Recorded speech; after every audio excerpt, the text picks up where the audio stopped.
नमस्कार, NMF news देख रहे हैं आप। मैं हूं आपके साथ अभिषेक पुंडीर। एनडीए सरकार बनाने की जद्दोजहद में लगी है, लेकिन उसके जो साथी हैं उसकी नई नई मांगे निकलकर सामने आ रही हैं। नीतीश कुमार की अपनी अलग मांगे हैं, चंद्रबाबू नायडू की अपनी अलग मांगे हैं। लेकिन नीतीश कुमार की जिस तरीके की मांगे हैं, वो चाहते हैं कि वो थोड़ा सा न्यूट्रल रहें और अगर जरूरत पड़े तो इंडिया गठबंधन के साथ भी जा सकें। इसीलिए अब बड़ी खबर यह सामने निकल कर आ रही है कि बीजेपी की तरफ से ऐसा कहा गया है। सूत्रों के हवाले से खबर ऐसी है कि बीजेपी ने कह दिया है कि किसी भी साथी की अनावश्यक मांग नहीं मानी जाएगी। इसीलिए बीजेपी अब निर्दलीय जो उम्मीदवार हैं उनके साथ संपर्क साधने में लगी है। आपको बता दूं कि 292 उम्मीदवार जीतकर आए हैं एनडीए के, जिसमें से 240 अकेले बीजेपी के हैं, 16 उम्मीदवार आपका चंद्रबाबू नायडू के हैं और 12 उम्मीदवार जो है नीतीश कुमार की जेडीयू के हैं। उसके बाद जाकर जो है गठबंधन एनडीए का बनता है जिसके पास बहुमत है। लेकिन बीजेपी अब यह सोच रही है कि नीतीश कुमार का विकल्प ढूंढा जाए। अगर नीतीश कुमार अकेले एनडीए की सरकार से निकलते हैं तो एनडीए सरकार पर फर्क नहीं पड़ता, लेकिन अगर चंद्रबाबू नायडू भी निकलते हैं तो फिर उसके जो सांसद हैं वो घटकर 268 रह जाएंगे, 68 रह जाएंगे और सरकार अल्पमत में आ जाएगी। इसीलिए अब सूत्रों के हवाले से खबर निकलकर ऐसी सामने आ रही है कि बीजेपी अब निर्दलीय उम्मीदवारों पर जोर आजमाइश कर रही है और उन्हें अपने पाले में मिलाने की कोशिश कर रही है। पहले एक बार आप केसी त्यागी को सुनिए, उसके बाद मैं आपको बताऊंगा कि किस तरीके की मांगे जो है नीतीश कुमार की तरफ से की जा रही थी। अग्निवीर के रिव्यू को लेकर आप मांग करिए। अग्निवीर योजना को लेकर के मतदाताओं के एक हिस्से में नाराजगी रही है। हाँ।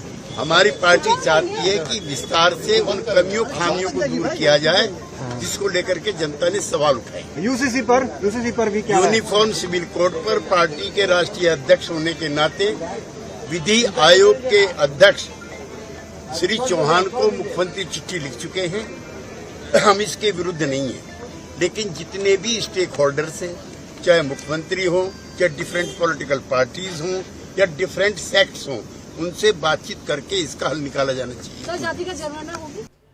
केसी त्यागी भले ही कह रहे हो कि वो यूसीसी के मुद्दे के विरोध में नहीं है, लेकिन इससे पहले जो खबरें निकलकर सामने आई थी उसमें नीतीश कुमार की पार्टी का ऐसा कहना था कि वो यूसीसी के मुद्दे पर अपने उसी स्टैंड पर रहेंगे जिस स्टैंड पर वो पहले थे, मतलब जब वो इंडिया अलायंस के साथ थे। और इंडिया अलायंस यूसीसी के विरुद्ध खड़ा है, यूसीसी के खिलाफ खड़ा है। रही बात अग्निवीर की, तो अग्निवीर में वाकई में जो है अग्निवीर के बारे में सोचने की जरूरत है। अग्निवीर के बारे में युवाओं को समझाने की जरूरत है कि वो आपके भलाई की योजना है या फिर उसमें कुछ बदलाव किए जाएंगे या फिर वो बंद की जाएगी। साथ ही पेपर लीक भी चुनाव में एक बहुत बड़ा मुद्दा निकल कर आया। लेकिन अभी बात सिर्फ अग्निवीर की चल रही है, जिसमें जो है 4 साल की नौकरी दी जाती है, उसके बाद तकरीबन 12.5-13 लाख रुपए की ग्रेजुएटी दी जाती है और फिर अलग संस्थानों में नौकरी का आश्वासन भी दिया जाता है। तो क्या अग्निवीर का जो मामला था वो बीजेपी सरकार के लिए बहुत बड़ा मुद्दा बन गया है और उस पर अब सोचने की जरूरत है, क्योंकि बीजेपी के तमाम नेता अब अग्निवीर को लेकर सवाल उठाने लगे हैं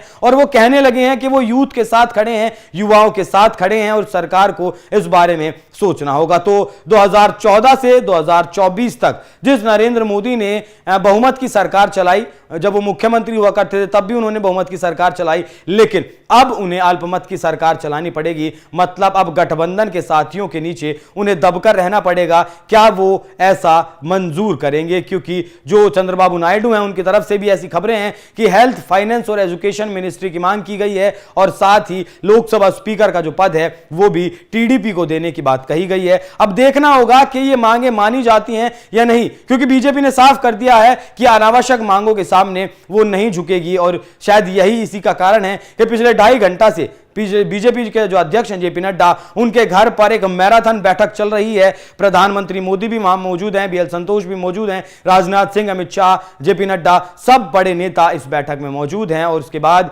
बीजेपी के आलाकमान ने सभी मुख्यमंत्रियों की भी जो है एक बैठक बुलाई है। अब देखना होगा कि जो बीजेपी ने प्रेशर पॉलिटिक्स का तोड़ निकाला है, जिस तरीके से नीतीश कुमार और चंद्रबाबू नायडू प्रेशर पॉलिटिक्स के जरिए दबाव में लेने की कोशिश कर रहे थे बीजेपी को, उसके बाद क्या किसी के सुर ढीले पड़ते हैं, नरम होते हैं, या फिर क्या होता है, क्योंकि राजनीति फिलहाल रोचक हो चली है और तारीख भी सामने आ चुकी है कि 9 तारीख को प्रधानमंत्री शपथ लेंगे और कई विदेशी मेहमानों को भी न्योता भेजा जा चुका है। तो बीजेपी की मजबूरी है कि वो सरकार बनाए और साथियों के साथ वो कितना नेगोशिएट कर पाती है, वो देखने वाली बात होगी। वैसे जिस तरीके से बीजेपी ने कहा है कि अनावश्यक मांगों के सामने नहीं झुकेंगे, उस पर आपकी क्या राय है, कमेंट कर हमें जरूर बताएं। नमस्कार।